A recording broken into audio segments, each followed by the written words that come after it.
Yeah, it was fun. No, it was good. Fun. Good bunch of questions. Thank you. That makes me very aware. I don't really know what I'm talking about. Making shit up again, aren't I? That's what we all do. Some of the best.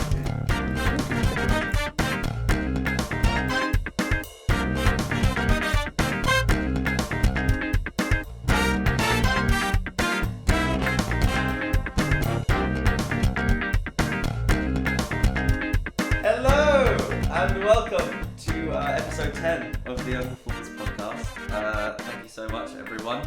We made it to episode 10.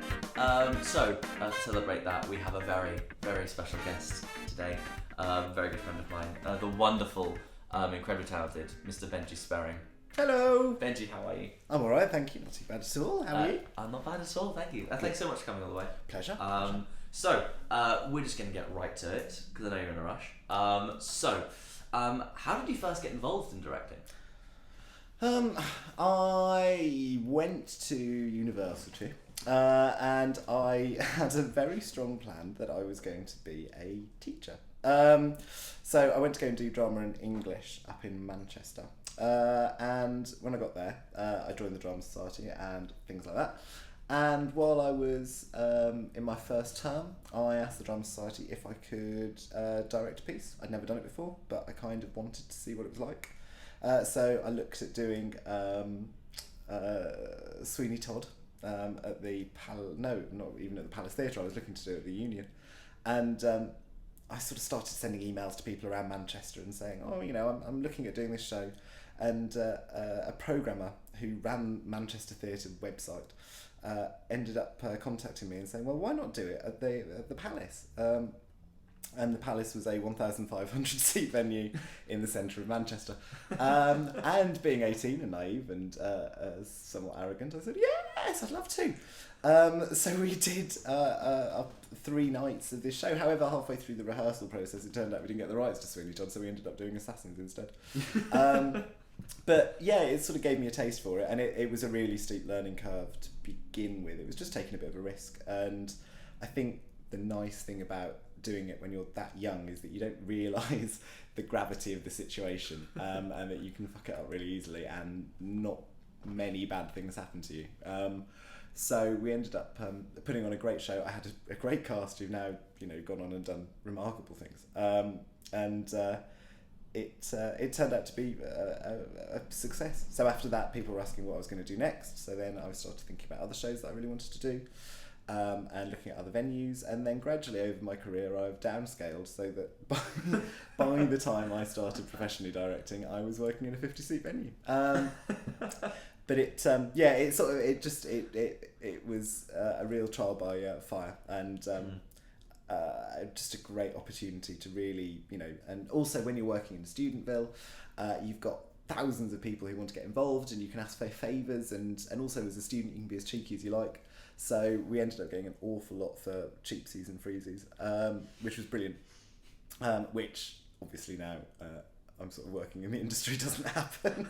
Might as well try and get blood out of a stone. But yeah, so it started there, and then I directed all the way through university, and did about 8-9 shows. I ended up directing for the university for a Pinter celebration, and I directed the sort of the student show, which was the showcase of the university drama department. So I did that, and then I took a play up to Edinburgh, and while I was doing that, I was exploring doing a master's in directing. So I ended up going to the Royal Central School of Speech and Drama to get in study directing, which taught me absolutely bollocks all. Well, I think if I'd gone now, I would have got a lot more out of it. But when I did it at the time, I was 21, I was fresh-faced, I didn't really know what I was doing, and I just made a lot of shit up. And then, yeah, after that, I sort of went into the profession properly. So that's a very long and convoluted way of saying I did a play. Brilliant. So, I mean, like, was that the first ever kind of time you touched on like directing? Touched. Yeah, it was. It totally was. When I was at school, I was in all the plays, but I was in Birmingham, so it wasn't the most theatrical avant-garde place in the world.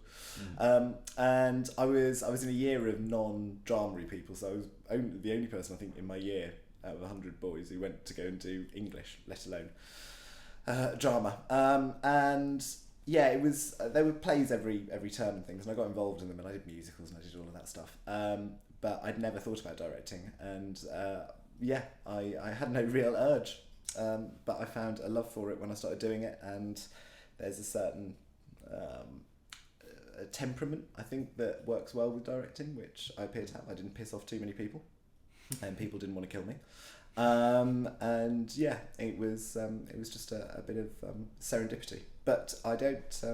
I didn't have any experience of it at school. We didn't do like assistant directing or anything like that. Yeah. Cool. So you went to Central. Why did you pick Central? Was it when you were looking for places to possibly pursue directing? It was the. There were a few directing courses around, and it was just the one that I felt, because it was devised. It was directing devised theatre and collaborative devised theatre, and it was something that I hadn't really done, and it was a really new skill set. And I'd done musicals, and when I went for interview there, they sort of said, if you want to direct Hedda Gabler, this isn't really the course for you. And I thought, well, I don't really want to direct Hedda Gabler, so it sounded great. No, it was so foreign to everything that I'd done before, that it seemed really interesting.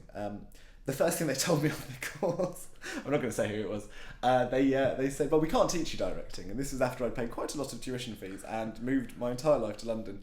And when that's the first sort of bit of tuition that you get, then you sort of think, oh shit. But what it actually, in retrospect taught me, apart from taking risks and, bollocking around like that, it was more about how to work with people and how to engage with actors. I don't think I managed it while I was there.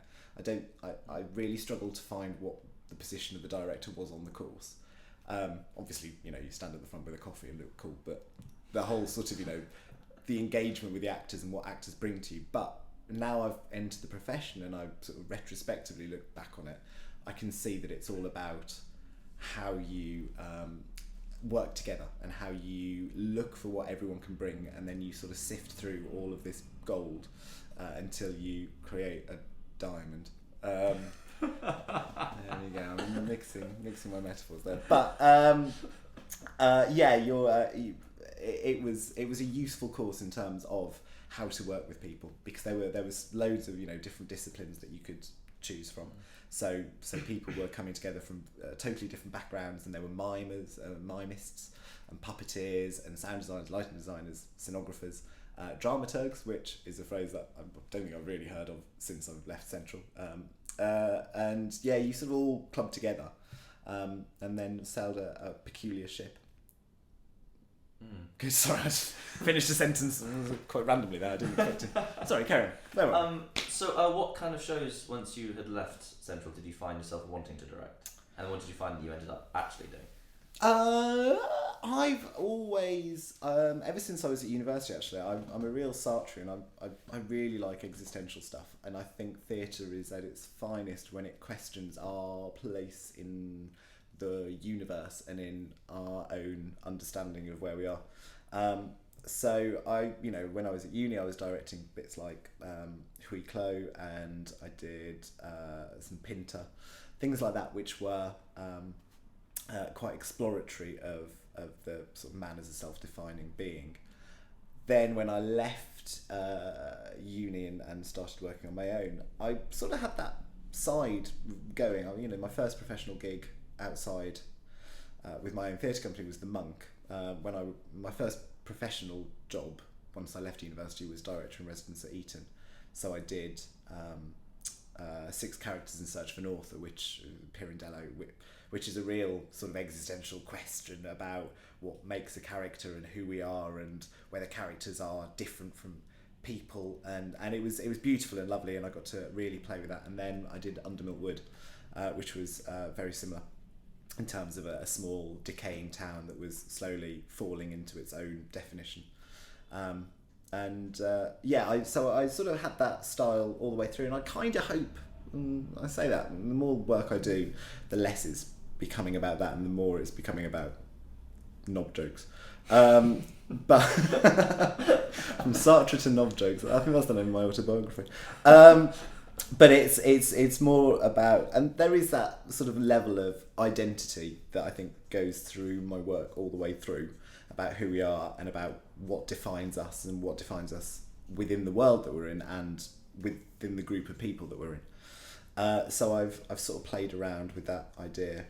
Almost constantly. But there's a few I've got a sort of a hit list or a bucket list of shows that I want to do. But that list isn't necessarily something that I'm sticking to. It's just stuff that I've read and I thought, you know what, that would work really nicely at some point, or I'd really like to explore that. But then other people just bring me scripts, and it's the lovely thing that I'm getting to in my career now, where people will ask me to direct things, and then you've got the option of saying yes or no, if it appeals to you or not. So yeah, the majority of stuff is sort of existential angsty. Cool. So could you explain to us what your first professional gig was like? Like what it was for a start, what it was like, and all the kind of difficulties and all the successes of it? There are two answers to that. There's one which is probably better. My first real professional gig was still while I was a student at Central. And it was called It Started With a Kiss by John Godber. I still have nightmares about that shit show. God, it was dreadful. It was at the White Bear before it had been renovated. So, this is when duct tape was an architectural feature of the building. I didn't know what I was doing. I had a group of actors who were all very, very earnest, but they didn't realise. I sort of came on board once they decided what the show was, which seemed more peculiar. It was one of Godber's worst plays, which is saying quite a lot actually. It had no contemporary relevance. There was no point to it whatsoever. It was in the White Bear, which is a bugger of a space to design in. We had no budget, and I had I suppose the best phrase is like an errant costume designer who went and blew the budget shopping on the first day without talking to me about what the design was, and then sort of convincing me that it was right. It didn't make any sense. The whole thing, it wasn't a funny script. It was supposed to be a comedy. It's supposed to sort of like last for 4 years, not the actual play, but sort of the story of the play. Although it felt like it did last for 4 years, and it just didn't hang together. It wasn't great. So that was my first sort of professional gig, but that was still while I was studying. My first proper one where I got paid and sort of there was kudos within the industry was director in residence at Eton. So I don't know how, still to this day, I'm not quite sure how I managed to get that. I was working in a bar in Old Soho where you drink champagne and it tastes just like cherry cola. I went from there and I went for an interview and I managed to get this job. I suppose because I was trained in, I did the academic stuff when I was at Manchester in drama and English, so I was able to sort of do it that way as well as having a master's in directing. So I was able to, at least that way, sort of fuse a bit of the theory and academia behind it being a discrete subject rather than just a branch of English. And I was also very fortunate that the person before me, crucial difference, was a Shakespearean chap, and the woman before that was all about poetry and romanticism. So I sort of came along with this existential bent and sort of being interested in puppetry and expressionism on stage. So I had a really different outlook, and you're only employed there for a year, and you go and you get to direct a couple of shows with enormous budgets, and you sort of look after their studio space, which is this 100-seat studio. I got to play around with the plays that I wanted to. I assisted on a couple of shows with other masters who weren't that confident in directing. It was just peculiar. I mean, it's peculiar coming from I went to a grammar school in the middle of Birmingham and then ended up in the most elite public school in the country. and dressed like a character out of Harry Potter, wearing full robes and everything. It was all very peculiar, big bow tie. It was quite strange. But it just allowed me to play, and it allowed me to sort of focus on what I wanted to do. And they really liked the stuff that I was doing. I think I was a bit of a breath of fresh air, one would say. It was a really nice experience. It was really lovely. So that gave me the confidence then, when I left Eton, to be unemployed for 4 months and live in a council flat in Oval, eating 16 pence sausages until I managed to find a bit more directing work. It was great. It was a great opportunity, and I think certainly for people approaching the industry, I think directors in residenceships or just residences in schools and private schools are a really, really good way in. They give you an opportunity to play, and it's safe, and they listen to you and they respect you. And I've done it. I did another one, which is where I met you, at Portsmouth Grammar, and that was a much bigger show. I mean, the budget for that was huge, and there you were working with huge casts and things like that. So that really gave you a way in. Equally, if you're getting one of the actor in residences at somewhere else, then you can sort of hone your craft a little bit and get paid. And kids are usually quite entertaining to work with because they are just like little sponges, and you can give them loads and get them to do things. And they're a nice sort of casual way into the industry, rather than assistant directing or assistant directing, or following someone around effectively, stalking. So you said you had a bucket list of shows you wanted to do before we're done. So I was wondering, in terms of how you actually got one of those shows put on, where does someone start with that? How do you start when you have, here's a show I want to do, what do you do next? There's a lot of oral sex involved. I wish. It's a tricky one, because you end up having to sort of put a lot of things together and I kind of hope that they fall. So I think at any one time I've got about 8 or 9 shows in the pipeline, or I've got conversations going on about them. And if you've got a real burning desire to do something, and you've got the script, then you go and approach the people who license it or own it. Say, I really want to do this, and then they'll say yes. Where do you want to do it? And then you say, oh fuck, I don't know. So then you go and speak to a venue, and you say, all right, I think this would work really well. And if they like it, then they'll say, all right, have you got the rights? And fuck, no, I haven't got those, but hang on, I'll go back to talk to someone else. Then you go and speak to them, and they sort of, they say, okay, well, you've got the venue, where's the money? And fuck, I've got no idea where the money's coming from either. So then you have to go and find someone else to get the money together, and you just end up with sort of lots of and sometimes it all collapses, and you find a project that you've been working on for 6 months has just gone nowhere, and you put that one to the back of your mind. And sometimes everything works, and you find someone who's really enthusiastic about it, and you find a venue that really wants it, and you find the licensees being really up for it, and they really like you, and it just all comes together. It's difficult not to force a project, but sometimes you just have to let it wait for a little bit, or let it congeal. The word I'm going to use there. But yeah, essentially, you've got the show. You go and speak to an artistic director or a programming manager, and say, how about this? And then you go and speak to a producer or someone who's got the finances, and you say, right, I think this could do well, or I think there's a reason to do this. Or you apply to the Arts Council and say, there's a reason to do this. And then you sort of hope everything fits together. But I think the most important is the enthusiasm and the desire for you to want to do it, because that's what essentially you're showing to other people. That if you think it's going to be really good, then they'll come with you on the journey, rather than if you just sort of, I kind of want to do it for my career. Like, it's not a feasible excuse. But this play could do really well. It could sell really well. People come and see it. It's going to be, this casting idea is really good. This person would be really good. You sort of bring it all together, and that's what sort of puts it forward. However, having said all of that, sometimes they just fall into your lap, and you'll be sat there and you'll get a phone call, and someone will say, do you want to do this? And it'll all be done for you, and you just get sort of pulled in. Yeah. But I've found that the hard graft is generally the most effective way. And it took me a while. I tell you what, that's something which is quite interesting. There's loads of these sort of small gigs that when you're starting out in directing, that you sort of see advertised, and they're sort of bursaries or young director funds and things.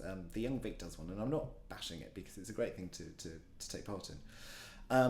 But you can be a bit blindsided and you can be a bit blinkered and think that's the only way of doing it. And for a long time when I was starting out in the career, after I got the jobs at Eton and Portsmouth, and I was sort of waiting to see what happened, I was applying for all of these and I wasn't getting anything back. And I sort of felt as though that's what I needed to do. I needed to get an opportunity where someone would, choose a show that I was pitching amongst 400, 500, other directors. And what I ended up doing then was starting my own company and thinking, fine, I'll do it myself and I'll pitch to theatres and I'll actually get it involved. And that was so much more successful. You weren't sort of waiting for someone to invite you. You were actually being proactive about it. So yeah, that's generally how you do it. But like I say, lots of oral sex. Yeah, mainly. So probably to date, the biggest success you've had so far is possibly the Toxic Avenger. Mm-hmm. Can you pinpoint what it was exactly about that show which made it so successful from your perspective at least anyway? I don't know. I think the casting in that show was particularly special. And we had 5 lovely people who all came together and were very funny. And I don't think you can underestimate how important it is to have people in the room who will offer amazing things. And it's not about them necessarily, being famous or anything. It was about them just getting the humour. And we were fortunate. We had a couple of people from Book of Mormon. But when you get to a bit, and as when I'm directing, I'll sort of say, "Oh, there's a joke here, there's a gag here, and I don't know what it is." And then you get everyone in the room desperately, quiet and thinking to try and get the punchline, and then suddenly you'll get 7 punchlines from across the room, and the lighting designer will be involved and the sound designer will be calling them out from the back as well. And then you've got this lovely position where you're able to sort of refine the joke and then find where the humour is. So it was having people who were prepared to make offers and just not expect it to be used, just to chuck in a dick joke occasionally. So there was that. There was also just, I suppose, I think there's a real value in dark musicals and dark material, and that's kind of where I've been doing everything anyway. But there's just something fun about the sort of anti-musical. I mean, it's got a rocking soundtrack, and it did a lot better here than it did in New York. And I feel as though it's because the British sense of humour and the British sensibilities worked a bit better with the script and the versatility of the script.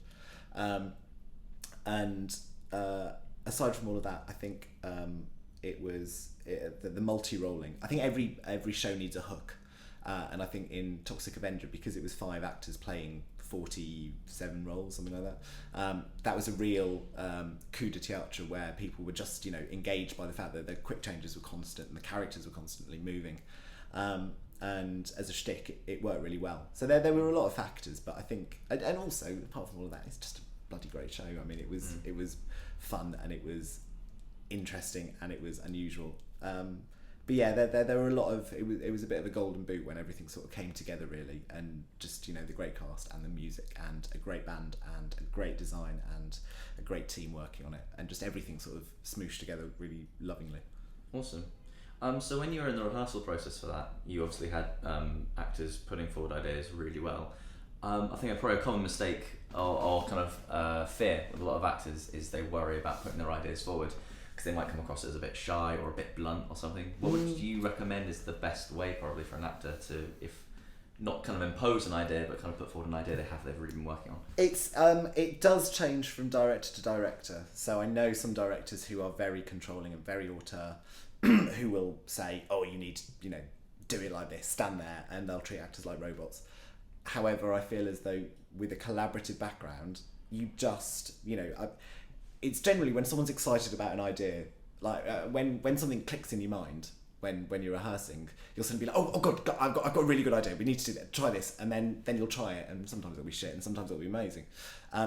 But if you see that enthusiasm in someone else, it's like, oh, look, I've got a really good idea. I think this could work really well. Of course, you'd be mad not to try it because someone else is coming up with the stuff that you're coming up with. So generally, it's just about having the confidence in the idea, not in necessarily yourself. It's just, oh, that would be really funny, or that would be really or that would be really beautiful, or that would be really weird. Like all of those things. It's just about the energy behind it, because it's very difficult to turn down someone's enthusiasm. I suppose if you keep on quashing it enough, then you ultimately end up sort of killing them creatively, totally. But no, it's very difficult to do that.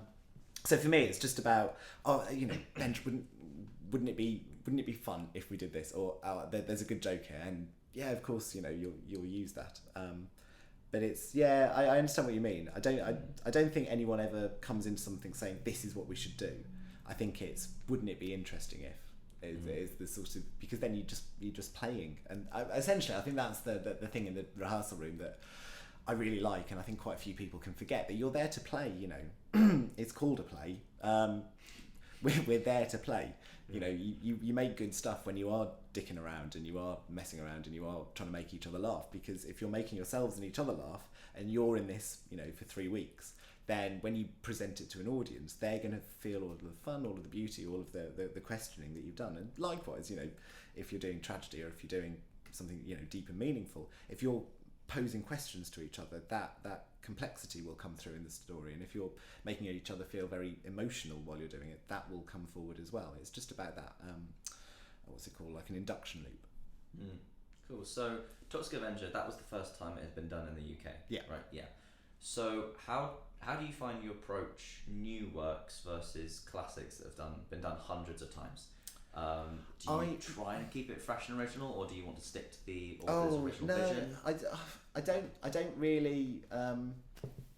I won't direct Shakespeare for a while, because I have absolutely nothing to say. Like, there are other people who are doing a great job, and they're brilliant, and they're putting their own spin on it, and they've got a reason to do it. I have absolutely none. I'm not going to add anything interesting or fresh or new. I'm not coming from the background where I sort of I've got a burning desire to do that. There are some plays where you read them, or some musicals that you go through, and you think, oh, you know what, there's a really cool idea there. That would be really fun if we did it like that. And you sort of you have a reason to do it, because you can just see a different way of doing it. New material's great because you can pull it and you can push it and you can just bugger around with it until it works. Established material, you do need it, and you do pull it and you do sort of mess around with it. But I think you need a much stronger guiding vision when you start, in order to know why you're doing that. Because otherwise, let's do Beggar's Opera again for the 750th time. Like, who's going to come and see it, and why are you doing it now? But if you decide, I'm going to do it because I really want to explore the political asylum of people coming over to the country, and the Beggar's Opera is a really nice idea, because when John Gay wrote it, it was all about London being a hub of immigration. Then all right, well, put that on it from the beginning, tell everyone what you're doing, and then you're all playing around with the idea which you're putting onto the text. So yeah, I think I don't do very many sort of classics, and I'm hoping to start embarking on one soon, but there's a really clear reason for doing that, but I can't talk about it because I haven't signed it yet. But it'll be amazing. So come and see it when this mystery play is announced. Awesome. So when you are in auditions, I think this is a question for the actors out there. What do you think are kind of classic? I don't want to use the word mistakes, but kind of like what's the worst traits sometimes you see in actors in auditions, and things you would recommend to not do, and maybe they don't realise they're doing it, or maybe they do, but well, again, this it varies from director to director. For me personally, it's being not shy, but not offering any of the personality, because I'm casting not just based on what I think you can do in the role. That's the dialogue that we'll have when we go through. You kind of want to see the personality to know if you're going to be able to work with them. Like, I like it when people tell me jokes, and I like it when people swear in an audition, and I like it when people are relaxed and louche. because it suggests that when I go into the rehearsal room with them, we're going to have a good relationship. It's when someone feels very uptight or not forthcoming or not open, that you end up sort of thinking, well, I don't really want to spend 3 weeks locked in a room with you. You don't want to know what happens in my rehearsals. But you don't really sort of want to play with someone when you don't feel as though they're going to be as much fun. So I'd say that one. The other thing is not trying too hard to impress, but that desperate sort of sycophantic urge, like, which I think actors feel because they, we're all in a career where we want the instant gratification of feedback. We want people to like us. Everyone wants people to like us in theatre. It's very difficult to get anywhere if you're not sort of seeking that.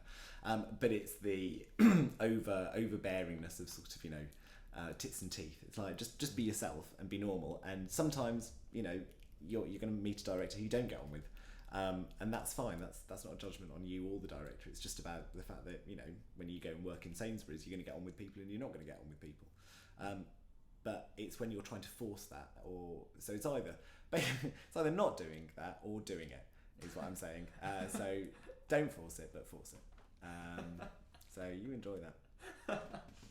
So I think a common fear that sometimes actors have is if they did a bad audition or a not great performance in a show or something, and then they have an audition, let's say with you, after that, do you remember that thing, and does it have an effect on a future audition?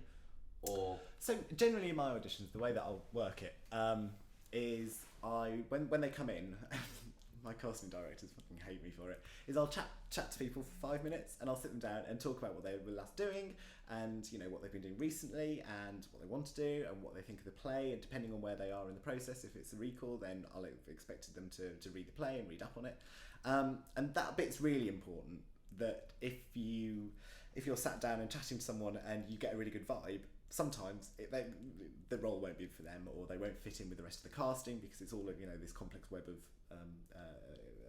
connections, and you'll sort of store that one and think, all right, that person's interesting, but not for this project. And then it's sort of if they sing badly, or if the song doesn't work, or if something goes wrong with the reading or something. And again, when you go into an audition, you're seeing someone at one time, in one day, at one moment. That might be an off day, that might be a night when they've been really hungover, or a night after, and that's fine. It's when the personal interaction between you suffers, that's when I probably wouldn't call someone back, or if I saw them on a casting list, then I wouldn't really engage with that, or I'd say, look, I've seen that person before, I'm not going to cast them because I don't want to work with them. But yeah, so I think you can go in and have a shocking audition, and trust me, I've seen a few where if the person's able to laugh about it and is not sort of absolutely destroyed and mortified and crying in the corner, which I've seen a couple of times, but if they sort of, God, fuck me, I've fucked that up, and so I just, I've got a really bad cold. In fact, being covered with vocal fold during auditions is always quite an exciting one when someone is trying so hard. And as long as they sort of finish that and they sort of like, well, fuck that one up, then fine, you know what. And also, if the personable side at the beginning is really good, and then they, a decent reading, but then they fuck the song up, then I'm more likely to call them back, because then you want to see what they can do. And I've had a couple of auditionees who, on the first call, I liked and I wanted to get to know and I wanted to see what they could do, but the song wasn't working for them. So then I've sent them something to learn, and they've come back and absolutely nailed it. So it's not always, again, this is a personal thing, and I don't know if it works in the rest of the industry. It's not always a bad audition doesn't mean that you're not going to get the part. It's not about that, because essentially it's my job and my company's job for us to work together in order for you to suit the part. It's not just expecting you to come as this sort of, fresh out of the box, I'm just going to open that, put it on stage and it'll be amazing. You're sort of going through the journey together, so you kind of want to see that. So yeah, sometimes you can be really shit and you'll still get parts. Awesome. So you have been working with the same kind of team for the last few shows. Well, it's not the exact same team, but similar members of that team. So like the same MD for the last few shows. Yeah. Using the MD as an example, let's say, what do you think makes a really strong working relationship with other artists on a show you're doing? Again, it's sense of humour, and it's knowing your own job and knowing your position in the company. And that's not to say, you know, sort of you're an MD, you only talk about the music. Like, if Alex comes up and says, look, I can do this for the music, if this happens on stage, we could make that really cool, then of course you listen to that. It's when someone starts... it's all about trust, I think, and it's when someone doesn't trust one another or in a company, or mistrusts someone else. I think that's the problem. I implicitly trust Alex's judgment. I implicitly trust Lucy, my choreographer's judgment. Implicitly trust Nick, my lighting designer, and Andy, my sound designer. You know, these are a group of people that I've worked with a lot now. And when they say something, I'll always listen, because I know that it's coming from the right place, and it's always about telling the story in the best way that we can. And likewise, when I say, "Oh, I'm not sure that will work," or "Can we do this?" or "Can we do that?" they'll trust me because we have that sort of relationship, and they know that there needs to be someone that the buck stops with ultimately. It's when you have a breakdown of that, and when someone is thinking that you're doing the wrong thing, or that they know better, or that their idea is stronger, that you end up sort of then colliding, and you have a difficult working relationship. I think it's just about knowing, if I have a musical question and Alex tells me something, then that's right. You know, that's what we'll do. Likewise, if I have a movement thing and I say, "Oh, you know, what should we do there?" and Lucy says this, then we'll do it. Sometimes, you know, we'll have conversations where we'll say, "Oh, I'm not sure that's not where I thought the number should go, or I sort of wanted it to do something else," and we'll have a conversation about that, and then we'll change and, you know, bend, and we'll move things around. And then sometimes I'll sort of turn around and say, "Oh, you know what, I don't get that," and then Lucy will turn around and say, "Trust me, it's right." And then you watch it a couple of times and you start seeing it in context, and you think, "Oh, you know what, no, I totally get that." You know, when someone's put their foot down, yes, all right, I can understand why you're doing that. But it's just implicit trust, and it's been lovely to build on that through a variety of shows. So, as a director, do you have like an end game of any sort? Do you have a final goal? Is there a dream role? No. I'm blindly moving through the heath and trying not to bump into shit. I've got no fucking idea what I want to do. I'm aware that I need a pension, so I'm kind of thinking that at some point I'd like something which gives me royalties. That's sort of a bit of an end game.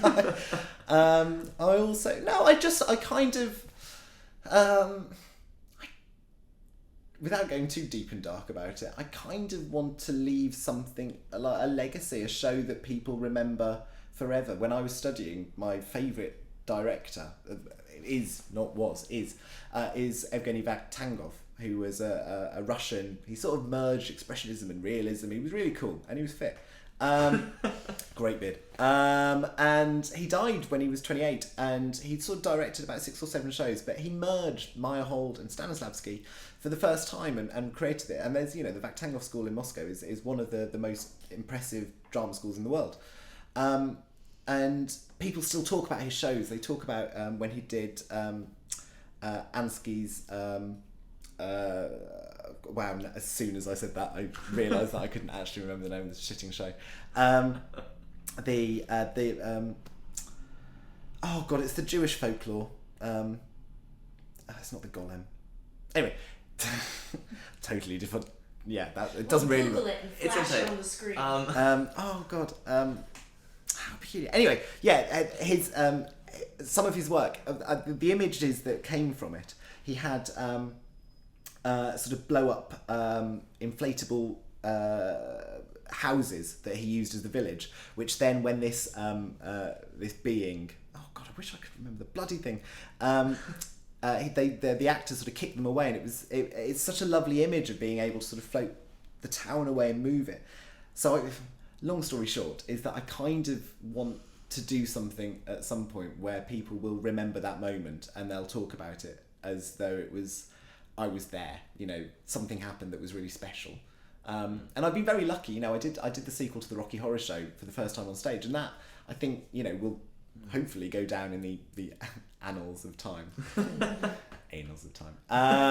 In the annals of time. And it's something that, people will hopefully remember, but I kind of want to create something a bit bigger and something a bit more... but yeah, essentially, I'm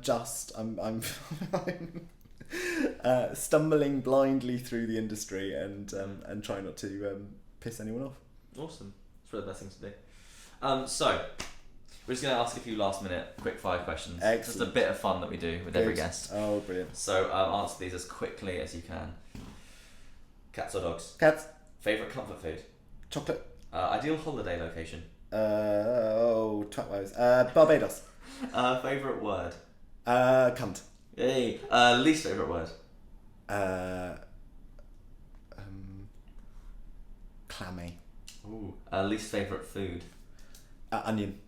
Star Wars or Star Trek? Star Wars.